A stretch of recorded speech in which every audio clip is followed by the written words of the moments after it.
ఈ దినము మనము చదువుకున్నటువంటి లేఖన భాగము పౌలు భక్తుడు కొరింథీ సంఘమునకు రాసిన మొదటి పత్రిక నుండి 3వ అధ్యాయము 10వ వచనం నుండి 15వ వచనముల గల లేఖనాన్ని మనము చదువుకున్నాం.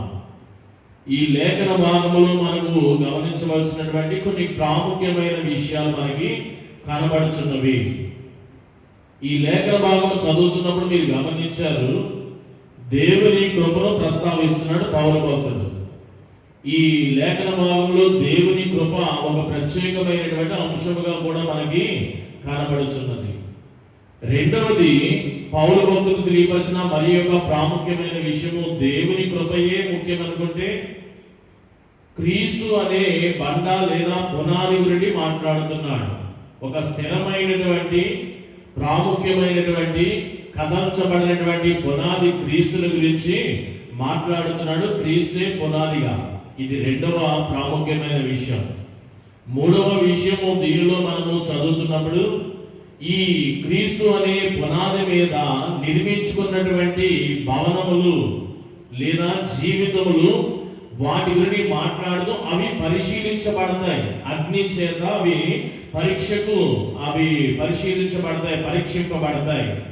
ఆ దినమందు, అంటే అంచెదినం ప్రస్తావన కూడా ఇందులో రాయబడి ఉన్నది.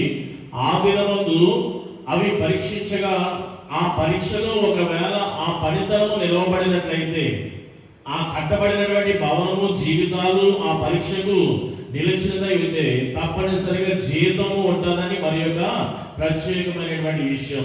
ఒకవేళ నిలవలేకపోతే అతగాడికి నష్టమైనటువంటి జీవితము కూడా ఉంటుంది అని ఇలాంటి కొన్ని ప్రాముఖ్యమైన విషయాలు.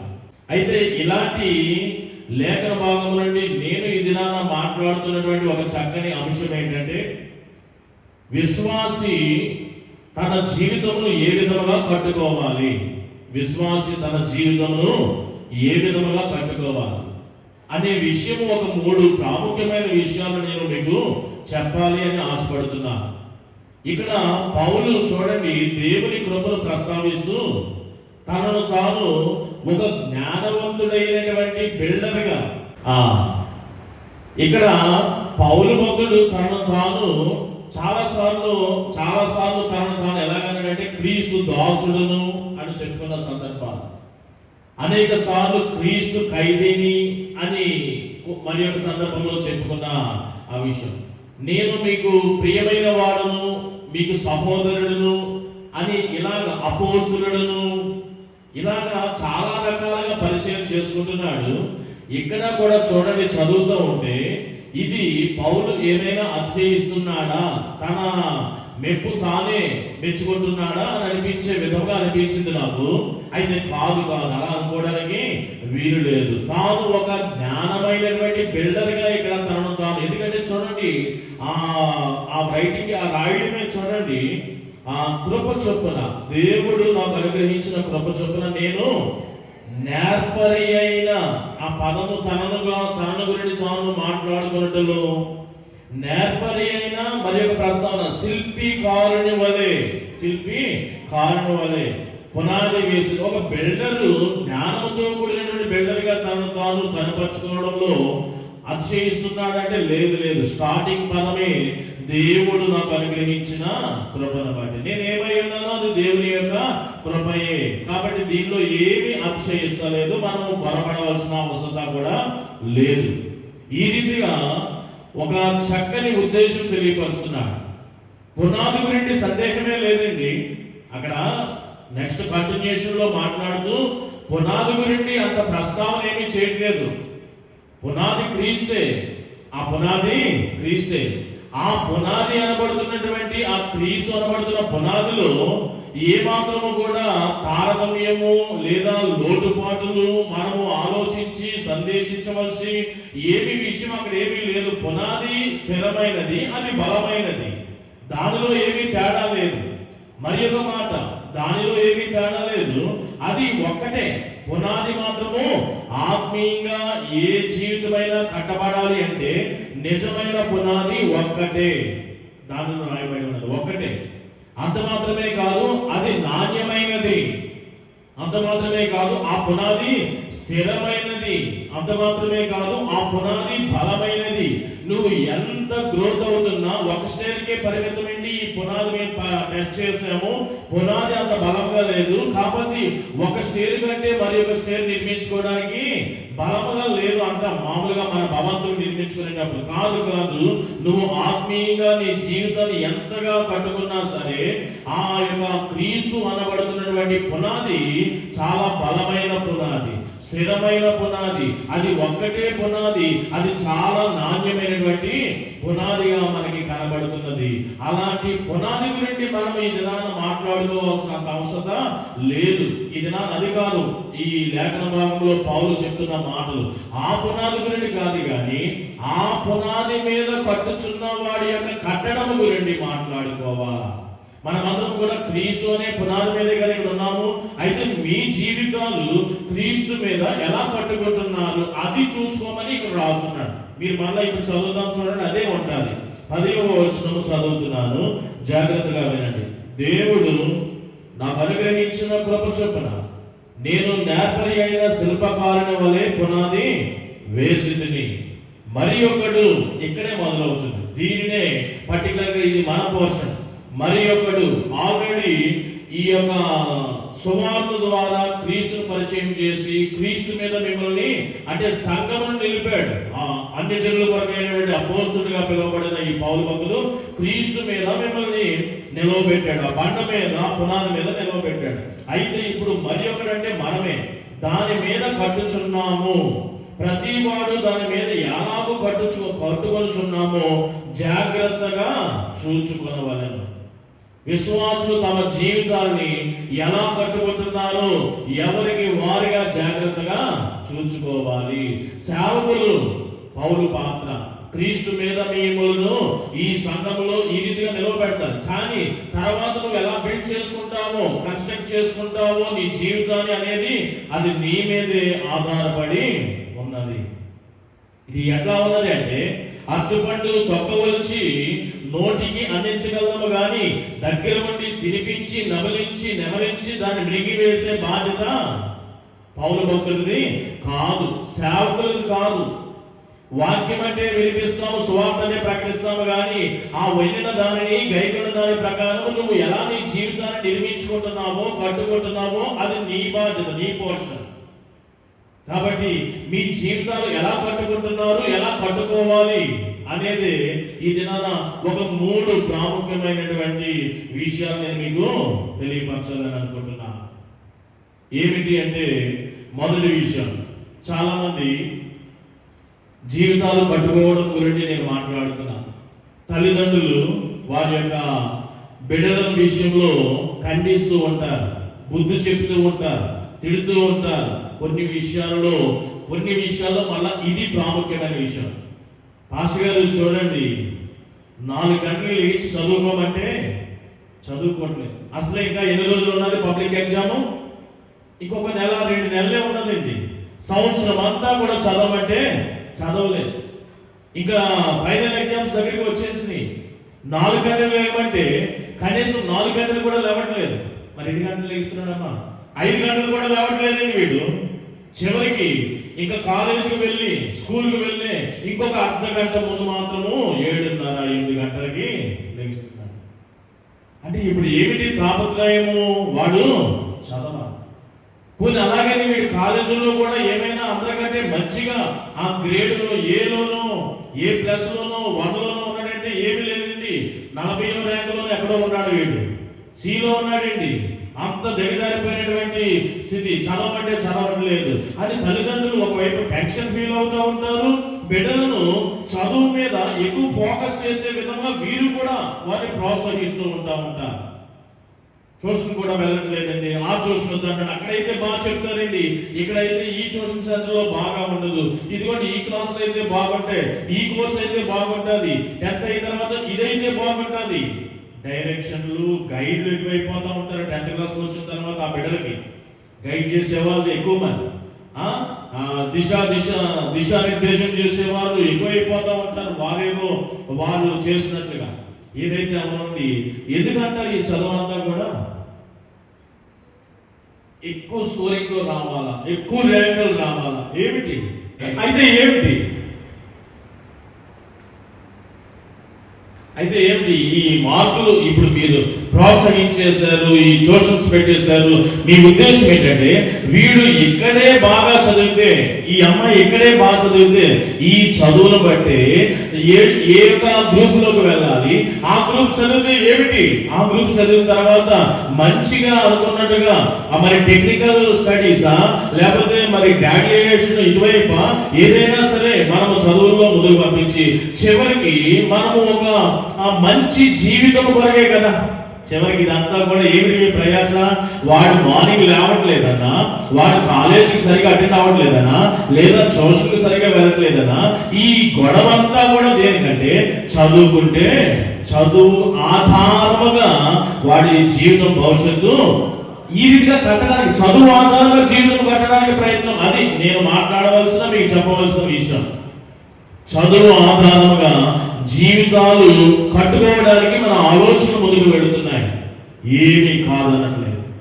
100కి 100% కూడా చదువులో మనం రాణించాలి, జీవితాలు బాగుండాలి, ప్రయోజకులుగా మారాలి అంటే ఇది ఒక విషయం. రెండో విషయం కూడా చూడండి. స్టడీస్ అనేది పక్కన పెడితే వీడు ఎప్పుడు మారుతాడు అనేది చివరికి వాడికి లేదా ఈ అమ్మాయికి పెళ్లి చేద్దాం అనుకున్నాం, అప్పుడైనా సరే కొంచెం మారుతాడు, పెళ్లి చేస్తే కొంచెం అన్ని సర్దుకుంటాయేమోనండి. అంటే దీన్ని బట్టి మన ఆధారమే, మన యొక్క ఆలోచన ఏంటంటే పెళ్లి అనేది ఒక వేదికగా, ఒక కేంద్ర బిందువుగా, ఒక పాయింట్ గా చూసుకొని వారి జీవితాలు ఆ రీతిగా అక్కడ నుండి మంచిగా కట్టబడతాయని. ఫలానా వాడికి ఇచ్చి చేస్తే నేను ఫలానా అమ్మాయిని అనుకుంటున్నానండి, లేదా ఫలానా అబ్బాయిని అనుకుంటున్నానండి, ఎందుకంటే బాగా వెల్ సెటిల్డ్ మా కుటుంబం అంతా కూడా, ఇదిగో వారు ఇక్కడ సెటిల్ అయ్యారు, మా అబ్బాయి ఇది చేస్తూ ఉంటాడు, ఇది లేకపోతే ఈ అమ్మాయి ఇది చేస్తూ ఉంటుంది. అయితే ఎందుకు ఇదంతా చూస్తున్నాం అంటే పెళ్లి అనే ఒక విషయం ఆధారంగా తదుపరి వారి జీవితాలు మంచిగా కట్టబడతాయి, ఉంటాయి అనే ఒక ఆలోచన. ఇది కూడా ఏ మాత్రము తీసివేయడానికి వీలు లేదు. ఇది రెండో విషయం. మూడో విషయం, వాటిని ఇక్కడ మన ఊళ్ళో వద్దంటున్నానండి. విజయవాడలో, గుంటూరులో ఇక్కడ ఏమన్నాయి కంపెనీలు కానీ ఏమైనా ఉద్యోగ అవకాశాలు ఏమన్నాయి? ఏమీ లేవు కదా. మనం వీటిని వెళ్ళమంటే వేరే స్టేట్ కానీ స్టేట్స్ కానీ యూఎస్ కానీ అక్కడికి వెళ్ళమంటే అది కొంచెం ఆర్థికపరమైన బాడీనైనా సరే మేము ఫేస్ చేయడానికి రెడీగా ఉన్నాం. వీడు ఇక్కడే ఉంటారు అంటున్నాడు అని, లేకపోతే ఈ అమ్మాయి ఇక్కడే ఉంటారంటుంది అంటే ఇలాంటి ఆలోచనతో మనం పోతాం. అంటే ఉద్యోగాలు లేదా ప్రాంత మార్పిడితో మన జీవితాలు ఏమైనా మళ్ళా బాగుంటాయేమో అని. మేము మా ఊళ్ళో సెటిల్ అవ్వడానికి ఇష్టపడతలేదు, ఎందుకంటే ఇక్కడ ఏమీ కూడా లేవు, మేము పలానా అక్కడికి వెళ్ళిపోవాలనుకున్నాం. ఎందుకంటే జీవితాలు బాగుంటాయి, బాగా కట్టుకోవడానికి ఆలోచన. ప్రాంతాల ఆధారముగా, జీవిత భాగస్వామ్యం, వివాహాల ఆధారముగా, చదువుల ఆధారముగా, ధనము ఆధారముగా, ఇలా ఒక్కొక్కటి వివరించుకుంటూ వెళ్తే చాలా టైం అవుతుంది. మీకు తెలుసు కదా, పలానా విషయాల ఆధారంగా జీవితాలు కట్టుకోవడానికి ప్రయత్నం చేస్తున్నారు. ఏ ఒక్కటి కూడా తప్పు కదా, అన్నీ కరెక్టే. అన్నిటికంటే ఇంకా ప్రాముఖ్యమైనది మీరు ఎలా కట్టుకోవాలంటే మీ జీవితాన్ని, బైబిల్ గ్రంథంలో ఒక చక్కని మాట రాయబడి ఉన్నది. కిందన దేవుడు ఉన్నాడు, ఒక బేస్ ఉన్నది. యేసుక్రీస్తు మీదే మనం డెవలప్ అవుతున్నాం. మన నమ్మకం ఉంది, ఆరాధన ఉన్నాయి, కానుకలు ఉన్నాయి, అన్నీ ఉన్నాయి. క్రీస్తు అనే బండ మీదే, పునాది మీదే ఉన్నాము. అయితే జీవితం మంచిగా కట్టుకోవాలంటే ఇవి అన్ని కూడా ప్రాముఖ్యమైనవే. వీటికి మించి మరి ఒక ప్రాముఖ్యమైనది ఏంటంటే మత్తయి సువార్తలో యేసు ప్రభు వారు చెప్పినటువంటి ఒక దృష్టాంతం ఏంటంటే, ఇదిగో ఇద్దరు ఇల్లులు కట్టుకుంటున్నారంట. ఒకడేమో ఇసుక మీద తన ఇంటిని నిర్మాణం చేశాడు, మరియు ఒకడు ఎక్కడ కట్టాడు? బండ మీద కట్టాడు. వానలు కురిసే, వరదలు వచ్చే, వాని ఇంటిలను కొట్టాయి ఈ వరద నీళ్ళతోటి. అయితే ఈ ఇసుకలో కట్టబడినటువంటి ఈ ఇల్లు, గృహము పడిపోయింది, నిలవలేదు. కానీ బండ మీద కట్టినటువంటి వారి ఇల్లు, ఆ ఇల్లు వానలు కురిసే, వరదలు వచ్చాయి, కానీ అవి ఎంత తాగితో కొట్టినా సరే వాని ఇల్లు నిలిచాను. అప్పుడు యేసు ప్రభు వారు ఇది చెబుతూ ఒక మాట చెప్పాడు. ఆ మత్తయి సువార్త 7వ అధ్యాయము 24వ వచనంలో చక్కని మాట. కాబట్టి ఈ నా మాటలు విని వాటి చొప్పున చేయు ప్రతి వాడును బండ మీద తన, అంటే ఇప్పుడు దాకా మనం చెప్పాం కదా, బండ మీద తన ఇల్లు కట్టుకున్న బుద్ధిమంతుని పోలి ఉండేది. బుద్ధిమంతుని పోలి మన జీవితాలు కట్టుకోవాలంటే, ఆ బుద్ధిమంతుడు పోలి అంటే ఎలాగంటే ఈ నా మాటలు అంటే దేవుని మాటలు, దేవుని మాటలు అంటే దేవుని స్వరము, దేవుని ఆజ్ఞలు, దేవుని వాక్యము. నేను చెప్పేది ఏంటంటే దేవుని వాక్యానుసారంగా మన జీవితాలను కట్టుకోవాలి అని నేను మీకు తెలియపరుస్తున్నాను. చదువుతో కట్టుకోవద్దని నేను అంటలేదు, ఒక వివాహంతో కట్టుకోవద్దని నేను అంటలేదు, ఒక ఉద్యోగ ఆధారంగా, జ్ఞాన ఆధారంగా, ప్రాంత ఆధారంగా కట్టుకోవద్దని అంటలేదు. వీటన్నిటికంటే ముందు వీటిని చేస్తూ వీటికి మించి నువ్వు ఎలాగంటే వాక్యముతో నీ జీవితాన్ని కట్టుకో, దేవుని మాటలతో నీ యొక్క జీవితాన్ని కట్టుకో. చాలా పటిష్టంగా ఉంటుంది. మీరు కృంగినప్పుడు వాక్యం అనుసరించిన వారైతే శ్రమ వచ్చినప్పుడు మీరు ఎలా ఉండాలో వాక్యము చెప్తా ఉంటారు. సంతోషం వచ్చినప్పుడు ఎలా ఉండాలో వాక్యముతో మీ జీవితం అలా కట్టుకోవాలి. ఏంటి సంతోషం వస్తే ఇలా ఉన్నాడంటే వాక్యానుసారం అలా ఉంది కాబట్టి అలా అది కట్టుకోవడం. అంటే ఏమిటి బాధ వస్తే ఈమె ఎలా ఉన్నదంటే వాక్యములో ఉన్నట్టుగా శ్రమ దినములో ఆమె అలా చేస్తుంది. సంతోషం వచ్చినప్పుడు ఈయన ఇలా చేస్తున్నాడు. భార్య విషయంలో వాక్యానుసారంగా ఈయన ఇలా ఉంటున్నాడు. భర్త విషయంలో వాక్యానుసారంగా ఈమె ఇలా ఉంటుంది. వాక్యానుసారంగా బిడ్డలు తల్లిదండ్రులతో ఇలా ఉంటున్నారు. వాక్యముతో మీరు ఈ రీతిగా మీ ప్రవర్తన విధానము, మాటలు, చూపులు, తలంపులు, హృదయ ఉద్దేశాలన్నీ కూడా ఈ వాక్యముతో ముడిపడి మీరు ముందుకు సాగితే అదే వాక్యానుసారంగా కట్టుకోవడం అంటే జీవితం. అప్పుడు అవి చాలా సుందరమైనవిగా, ఎన్ని వానలు, వరదలు, ఉప్పెనల వంటి ఈ లోకపరమైనటువంటి ఎన్ని వచ్చినా సరే, రాజకీయపరమైన ఒత్తిడి వచ్చినా, ప్రభుత్వపరమైన ఒత్తిడులు వచ్చినా, ప్రకృతి పరమైన ఒత్తిడులు వచ్చినా, లేదా అంతరిక్షం నుండి ఏదైనా వచ్చినా సరే, ఏ చీకటి శక్తుల ఒత్తిడులు వచ్చినా సరే, శత్రువులు, విరోధులు ఎంతమంది ఏకమైపోయినా సరే, వాక్యముతో మీ కుటుంబాలు, మీ జీవితాలు కట్టుకుంటే కనుక అవి క్రీస్తులేనే. ఒకటే బండ, ఒకటే పునాది క్రీస్తు మీదే. అది తప్ప వేరొక పునాది మనకి ఉండబోదు, అది రాదు కూడా. కానీ క్రీస్తు మీద నువ్వు ఎలా కట్టుకుంటున్నావు? ఆరాధనకు వస్తున్నానండి, చిన్నప్పటి నుండి మరి సండే స్కూల్ ఇక్కడే, మాది యవన సమాజం ఇక్కడే, స్త్రీల సమాజము ఇక్కడే. బాగానే ఉంది. క్రీస్తు అనే పునాది మీదే కలుగుతుంది నీ బండ, నీ జీవితం. కానీ నువ్వు జీవితాన్ని ఎలా కట్టుకుంటున్నావు? చదువు, ధనము, అధికారము, వివాహంతో నీ జీవితం మారిపోతుంది.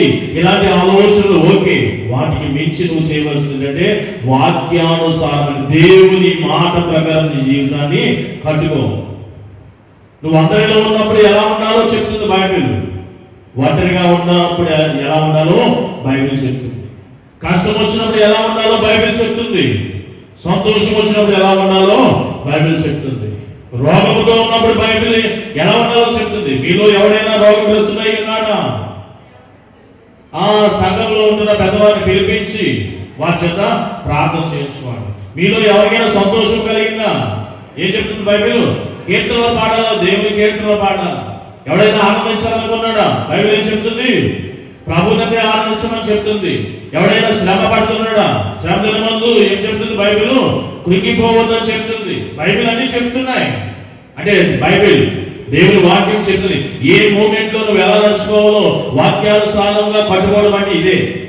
ఇలాగా కట్టుకుంటే ఆ విశ్వాస జీవితం చాలా బాగుంటుంది. క్రీస్తు అనే ఆ పునాది మీద, బండ మీద మన యొక్క విశ్వాసుల యొక్క జీవితాలు ఎలా కట్టుకోవాలంటే వాక్యముతో మనము కట్టుకోవాలి. ఇది మొదటి విషయం. ఏంటి రెండో విషయం కూడా నేను మీకు తెలియపరుస్తున్నా. చాలా మంది ఆ మైండ్ సెట్ లో, మనస్సులలో, హృదయాలలో మరి దేశ పరిపాలకులు, నాయకులు, అధికారులు వంటి వారు వారి హృదయాల్లో నిలిచి ఉంటారు. ఇప్పటికీ చాలా మంది హృదయాలలో ఇందిరా గాంధీ అని, రాజీవ్ గాంధీ అని, మోడీ గారు అని, సోనియా గాంధీ అని, అలాగే ఇక్కడ స్టేట్ కు వచ్చేసరికి రాజశేఖర్ రెడ్డి గారు కానీ, రామారావు గారు కానీ, జగన్ గారు కానీ, చంద్రబాబు గారు కానీ, ఇలాగా కొంతమంది చూడండి. ఇది మనం నమ్ముకోవడానికి కాదు, కానీ అంటే వారి మైండ్లో ఎవరున్నారంటే, హృదయాలు ఎవరున్నారు, ఫలానా నాయకుడు ఉన్నాడు. ఇది కొంతమంది ప్రజలలో ఏదైనా సరే ఏంటి రోజు న్యూస్లో ఇంతగా ఇలాంటివి వస్తున్నాయంటే, ఏదో ఒక సినిమా రిలీజ్ అయింది, ఇంకా ఆ యొక్క హీరో అభిమానించేవారు అన్నమాట. ఫలానా హీరో, రాజకీయ నాయకుడి పేర్లు ఎత్తినంటే ఓకే పర్వాలేదు, అప్పటికే మీకు నవ్వుతున్నారు. ఇప్పుడు సినిమా హీరోలు హీరోయిన్ల పేర్లు ఎత్తితే బాగోదు, ఇది పరిశుద్ధ స్థలం కదా. ఫలానా టాలీవుడ్, లేకపోతే బాలీవుడ్, లేకపోతే ఇంకో కాలీవుడ్, ఏదో ఒక పరిశ్రమ, ఆ హీరోలను హృదయాల్లో పెట్టుకుంటే వ్యక్తులు లేరా? క్రీస్తు అనే బండ మీదే ఉంటారు వీరు, మరలా దేవుడు బిడ్డలే. వాళ్ళ పోస్టులన్నీ అంటించిన ఎవరు? ఈ క్రీస్తు అనే బండ మీద ఉన్నవాడే. కానీ వారి హృదయంలో ఎవరుకున్నది స్థలము? ఈ యొక్క చలనచిత్ర పరిశ్రమ, సినిమా ఫీల్డ్కి సంబంధించిన హీరోలను ఆరాధిస్తూ ఉంటాడు, పూజిస్తూ ఉంటాడు, కొలుస్తూ ఉంటాడు ఆ హీరోయిన్లు. కొంతమంది ఏమో రాజకీయ పరమైన వ్యక్తులను హృదయాల్లో అభినందిస్తా ఉంటే, కొంతమంది సినిమా హీరోలను ఆ హృదయాల్లో పెట్టుకుంటా ఉంటారు. కొంతమంది సంఘ సంస్కర్తలను ఆరాధించేవారు. దానికి బిఆర్ అంబేద్కర్, కొంతమంది చాలా మంది పిచ్చి కదా, దాన్ని మనం తప్పు అని అనకూడదు. ఇలాంటివన్నీ కూడా సంఘ సంస్కర్తలను ఆరాధించేవారు కొంతమంది. ఇలాగా కొంతమంది ఏంటంటే వారి హృదయాల్లో చూడండి ఇష్టమైనటువంటి వ్యక్తులను ఆరాధిస్తూ ఉంటారు, ప్రేమించిన వ్యక్తులను ఆరాధిస్తూ ఉంటారు.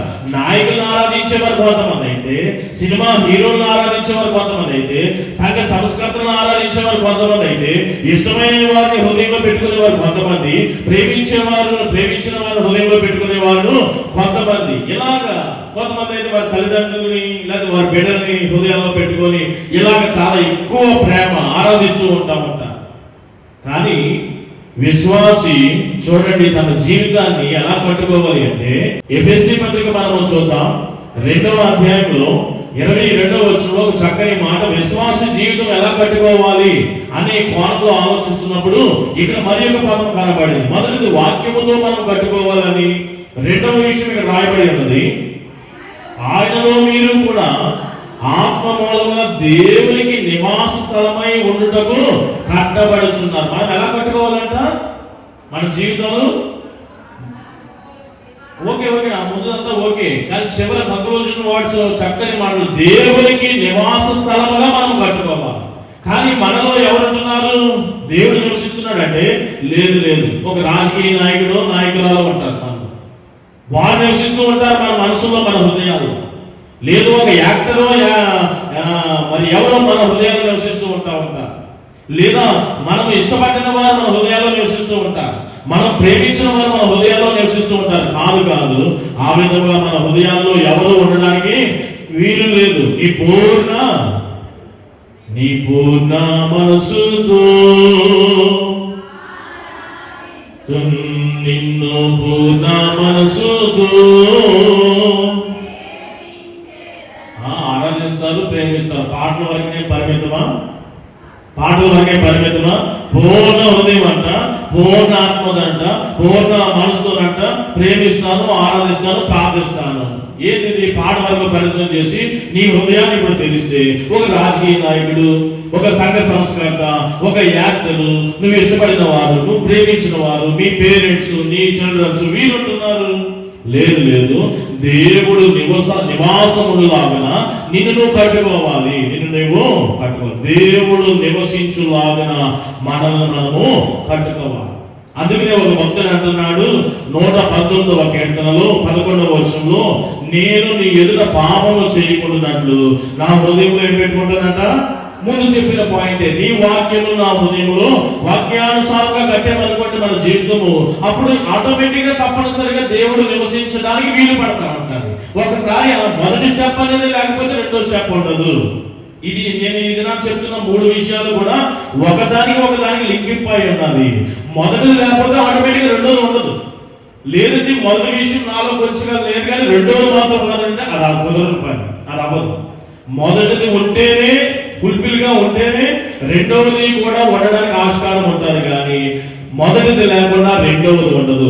ఆత్మానుసారంగా నిన్ను కట్టుకుంటా ఉంటే అప్పుడు దేవుడు నివసించడానికి వీలుగా ఉంటుంది నీ జీవితం. నీ జీవితాన్ని విశ్వాసం అయితే క్రీస్తు అనే బండ మీద, పునాది మీద వాక్యముతో కట్టుకో, మొదటిది. రెండవది, వెంటనే ఏమైపోతుందంటే నువ్వు వాక్యంతో కట్టుకుంటే దేవుడు నివసించడానికి వీలైనటువంటి నివాస స్థలముగా నీ జీవితం మారుతుంది. అలాగే దేవుడు నివాసంలో ఉండే జీవితంలో కట్టుకోవాలి. ఇది రెండవది.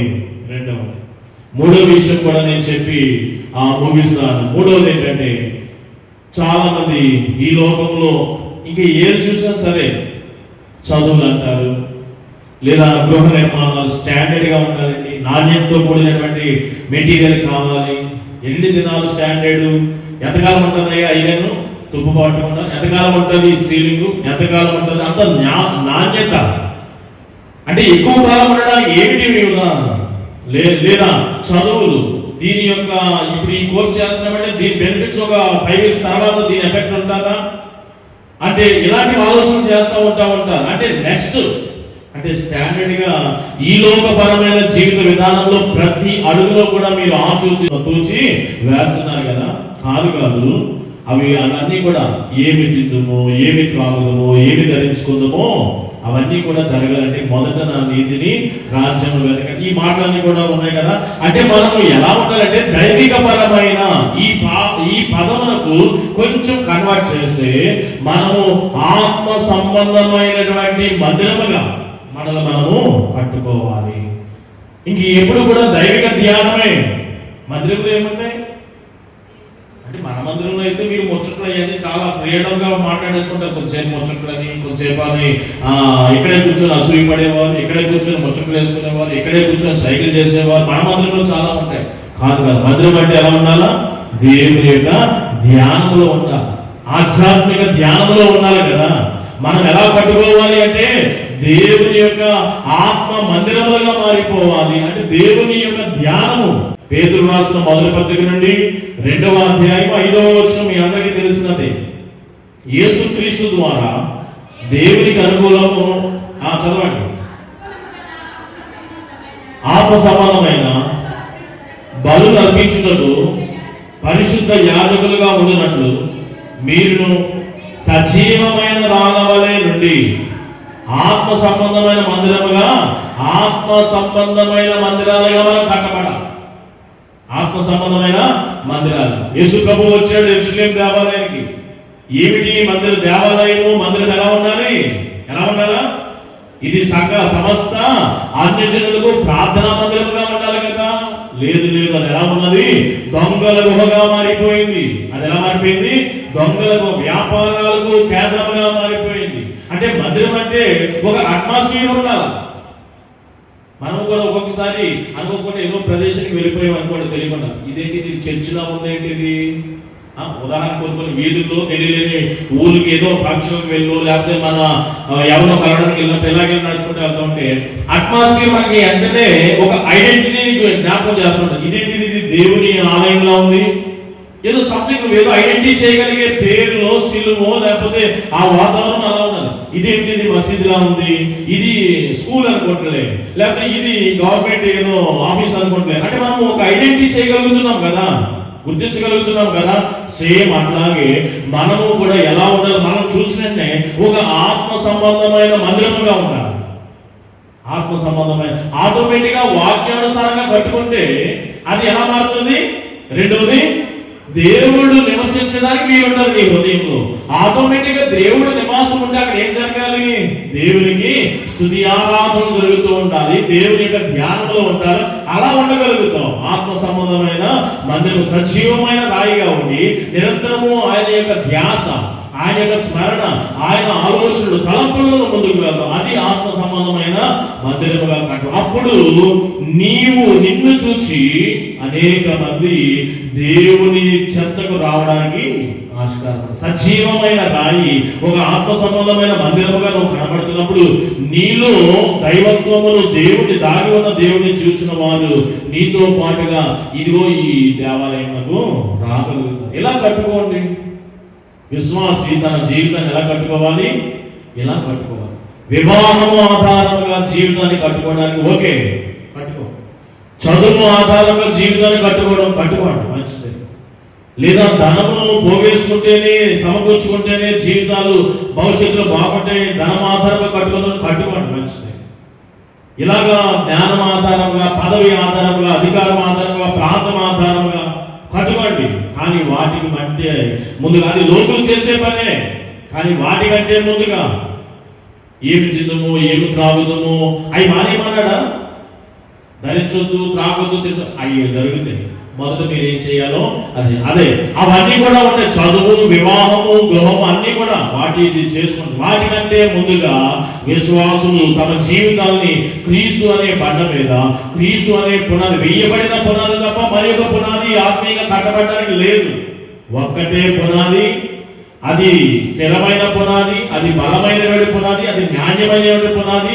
ఆ పునాది మీద ఏదో క్రైస్తవులను చెప్పుకుంటూ వెళ్ళిపోతే ఆ కట్టుకుంటున్న వాటిని బట్టే మీరు ఏ విధంగా కట్టుకుంటున్నారో చూడండి. ఇది ఒకసారి కాదు, ఈ పౌలు భక్తులు మొర. ఒకవేళ ఒక 2 రెఫరెన్స్ మనం చదువుకొని మనం ముగించుకుందాం. చూడండి, ఈ 3వ అధ్యాయం 10వ వచనం ఒకసారి చదవండి మీరు.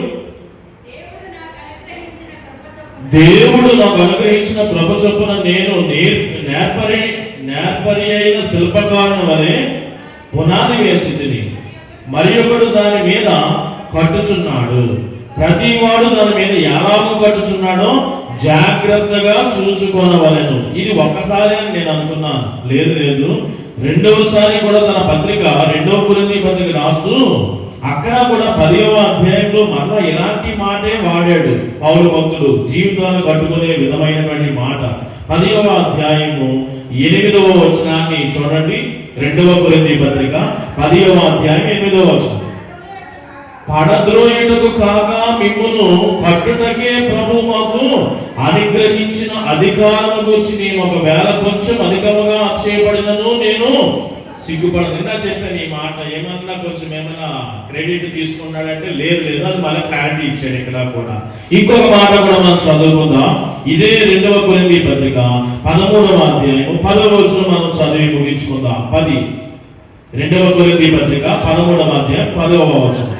కాబట్టి నేను మీ వద్దకు వచ్చినప్పుడు పడద్రోయుటకు కాగా మిమ్మును కట్టుటకే ప్రభువు నాకు అనుగ్రహించిన అధికారం చొప్పున ఇలా రావడం జరిగిందని ఈ మాట రాస్తాం. కట్టుటకే చూడండి, జీవితాలు కట్టడానికి క్రీస్తు మీద, ప్రభువు మీద, ఆ పునాది మీద, బండ మీద మిమ్మల్ని కట్టడానికి అధికారం చొప్పున, దేవుడు అనుగ్రహించిన కృప చొప్పున నేను మీ దగ్గరికి వచ్చానే కానీ మీ జీవితాలను పడగొట్టడానికి, తీసేయడానికి రాలేదు, కట్టడానికే వచ్చాను. జీవితాలు కట్టుకోవాలి. ఎలా కట్టుకోవాలా?